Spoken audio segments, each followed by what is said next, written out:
unusual for Vice President Sara Duterte, pero for all the other agencies of the government, wala namang issue. So wala naman talagang unusual. Talagang gusto lang na isipan ng kumaga malis etong kay Vice President Sara Duterte na meron naman talagang advokasya na paggagamitan ng confidential fund laban sa NPA. Ang gusto lang talagang gisahin si Vice President Sara Duterte. Bottom line, politika. Politika talaga to. Ano po masasabi niyo po doon sa paggamit ng confidential funds, yung pagbusisi kanina ng COA, Chairman? Alam nyo, may kwento ko sa inyo, nung ako ay NYC Chairman, National Youth Commission Chairman ng bansa, napatapat ako kay Vice President Sara Duterte bilang DepEd Secretary. And kapag DepEd Secretary ka, ikaw ang chairman ng Advisory Council ng National Youth Commission.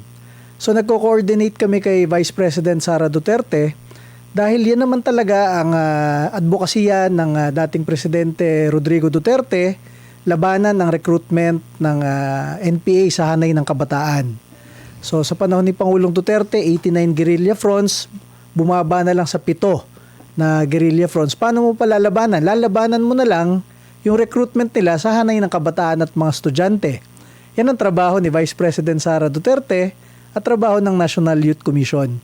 Kaya in coordination po kay Vice President Sara Duterte noon, talagang sinusuportahan namin yung magkaroon siya ng confidential funds. Bakit po?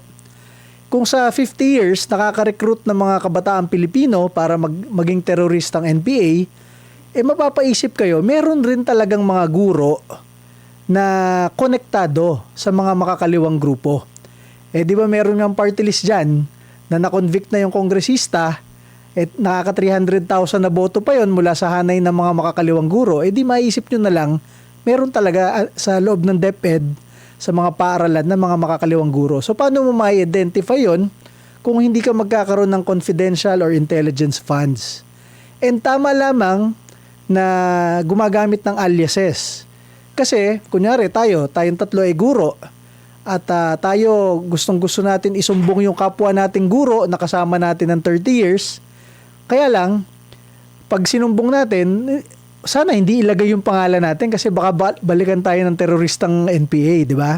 So talagang normal talaga na nilalagay yung aliases. Kaya nagtataka rin ako, bakit pinag-uusapan pa yung aliases? Sa lahat naman ng confidential funds ng iba't ibang ahensya ng gobyerno, kahit siguro sa Office of the President, aliases yung ginagamit kasi confidential nga So, ang masabi ko po dyan, tama lamang na nilagyan si Vice President Sara Duterte ng needed confidential funds noong siya ay DepEd Secretary dahil ang DepEd ang pinakamalaking departamento ng gobyerno at napakaraming guro ang dapat bantayan dahil nandun rin sa hanay nila ang ibang guro na nagre-recruit sa ating kabataan papuntang teroristang NPA. Opo, sa pagkakalam nyo po dito sa paggamit po, Chairman, ng tawag nito ng confidential fund,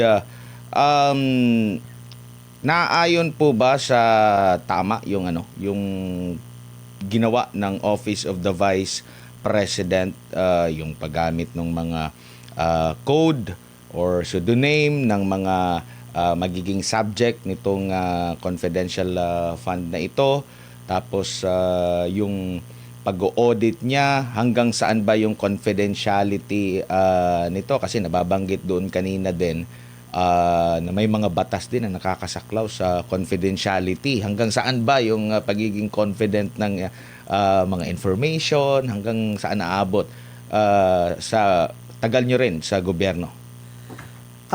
On my personal experience, hindi tayo nagkaroon ng hindi tayo nabigyan ng confidential funds, pero sa Armed Forces naman, sa PNP and other units ng ating gobyerno, kahit nga sa Office of the President, talagang pag sinabing confidential funds, confidential yung paggamit, di ba? Wala namang kine-question no sa ibang units ng gobyerno. Kaya nagtataka tayo, ba't kine-question kay Vice President Sara Duterte? At sa narinig naman ng sambayan ng Pilipino kanina, ang pondong ito ay galing naman sa Office of the President. And yung succeeding confidential funds sa succeeding years, galing naman sa Appropriations Act, sa GAA, na binigay sa kanya ng Kongreso. Kaya wala naman talaga nakakapagtaka. At alam nyo, makikita nyo nga, si Vice President, Sara Duterte, meron siyang advokasya mula pa sa kanyang ama na labanan tong recruitment ng NPA. Kaya tataka tayo, meron nga mga opisina ng gobyerno, wala namang ganyang advokasya, pero mas malaki pa yung confidential funds. Hindi naman kine-question ng gobyerno yung disbursement, yung kung paano gamitin, yung mga nilalagay ng mga pangalan. Pero asahan natin dyan, talagang aliases ang nilalagay dyan dahil dapat confidential po talaga. Opo. Dito naman po sa reporting po, no, sa pag-audit, hanggang ilang taon ba pwede pang mag-comply? Kasi meron akong maraming mga nababasa, parang pagdating dito kay VP Sara, napakabilis, napaka-stricto. Meron akong nabasa sa probinsya naman. Di ko lang alam kung confirm pero meron mga information na umaabot pa nga ng mga ilang dekada, isang dekada ata or mga ilang taon bago na comply. Sa inyo pong karanasan po, pag may mga ganito bang mga, di ba, meron niyang silang pinapadalang mga memorandum or kailangan mong obligahin ka, mga ilang taon ba dapat ma-comply yan? Sa ating experience kasi po, kapag meron kang ginastos sa gobyerno, nag-AOM ang COA, Audit Observation Memo. Normal po yun.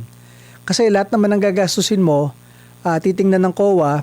Tapos pag merong, kunwari, hindi pa na-experience ng COA itong gastusin mo na ito, nag-AOM rin sila. For example, sa akin pong experience, nagpapaseminar ako sa mga SK, leaders ng bansa, patungkol sa paglaban sa NPA.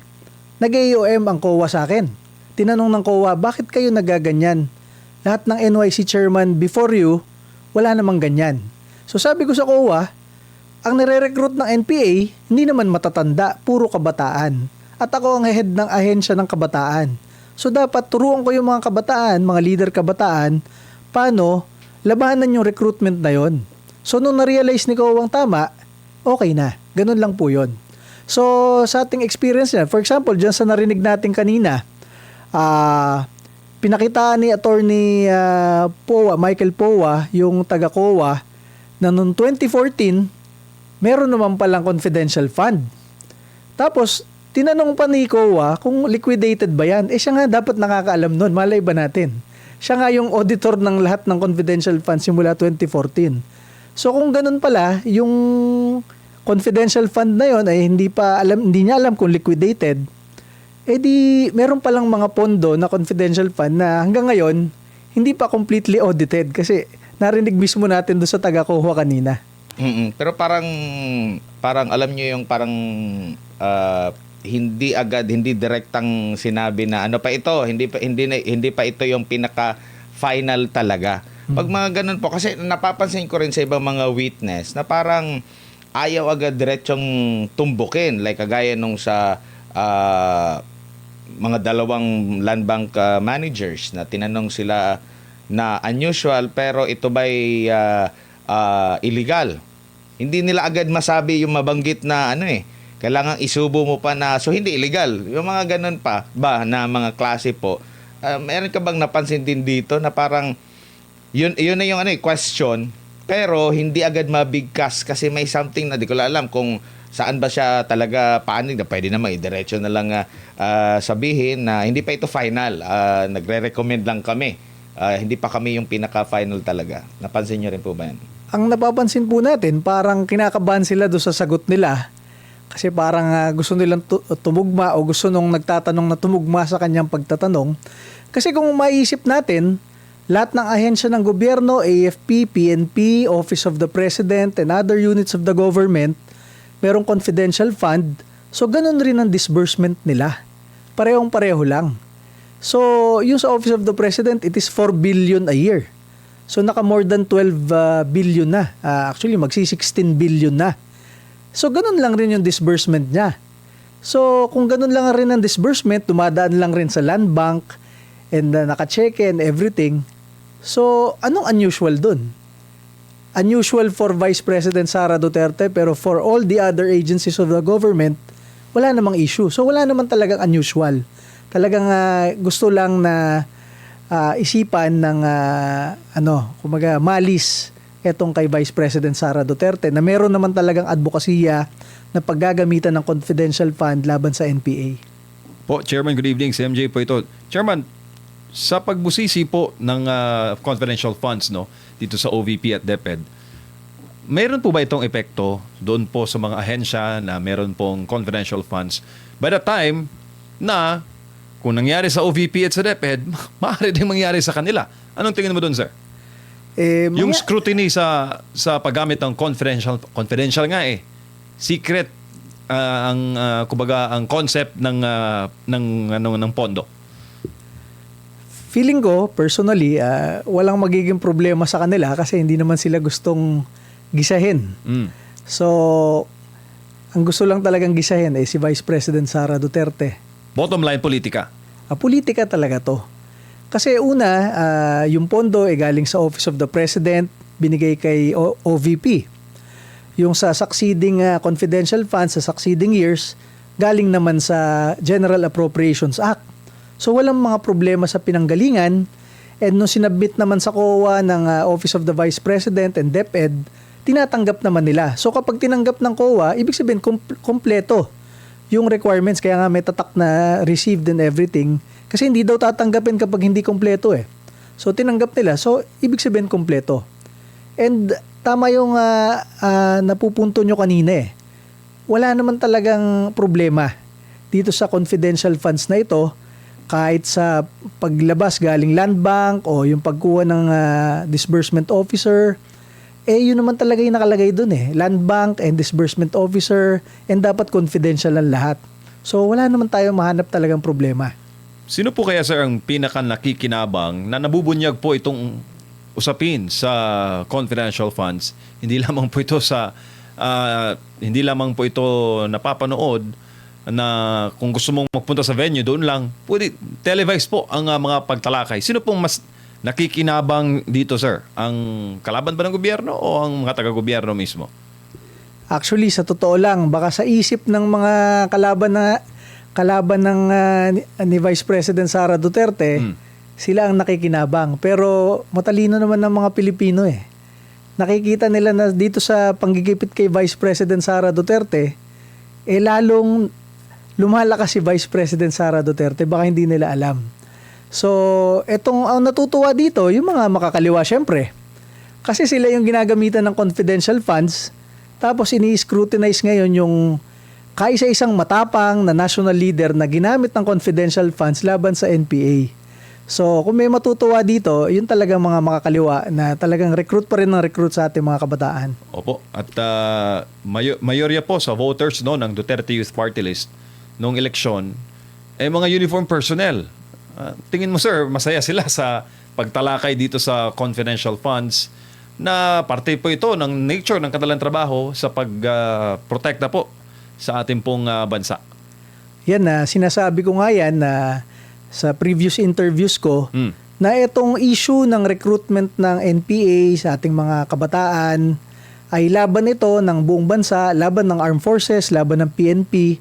And pasalamat nga kami sa SMNI, pinapakita nyo ito lagi, Truth That Matters. And nagkaroon tayo ng leader sa bansa na matapang na sinamahan tayo sa laban na ito, si Pangulong Duterte at si Vice President Sara Duterte. And nakita ng buong bansa kung paano bumaksak yung hanay ng mga makakaliwa mula 89 guerrilla fronts, naging pipito na lang ngayon. So, epektibo ang ginawa ni PRRD at ni Vice President Sara Duterte. Kaya kahit ang ating mga taga-AFP at PNP, alam nila yung katotohanan dyan. Alam nila kung sinong tunay nilang kakampi at maaasahan sa laban ng criminality at terorismo. Ito si Vice President Sara Duterte. So parang nakukompromiso yung national security pag nilaliman, lalo na partner Admar, yung gusto nilang ipasabina itong si Mary Grace Piatos. Chairman. Actually, hindi ko maintindihan kung bakit sila nagde-dwell dyan kasi baka yan na lang ang pwede nilang ipunto na wala rin naman talagang kwenta. At doon talaga yan, aliases talaga yan. Para naman tayo weirdo na hinahanap natin yung mga aliases sa Philippine Statistics Authority. Wala talaga, aliases talaga yan. Kasi kung nilagay ng OVP at ng DepEd yung pangalan ng mga mababait na guro at mga Pilipino na nagbigay ng impormasyon kung sino sa kanilang hanay ang mga nagre-recruit, di baka napatay na rin sila at na-salvage sila. So tama lamang na sa confidential funds, maging confidential ito, at tama lamang na may aliases na ganyan. Alam naman rin ng lahat ng ahensya na may confidential funds na ganyan talaga ang proseso dyan. Bottom line, common sense lang. Common sense lang talaga Oo eh. Baka partner Admar, dito magandang gamitin ni Yusek Claire Castro yung common. Common sense. Common sense.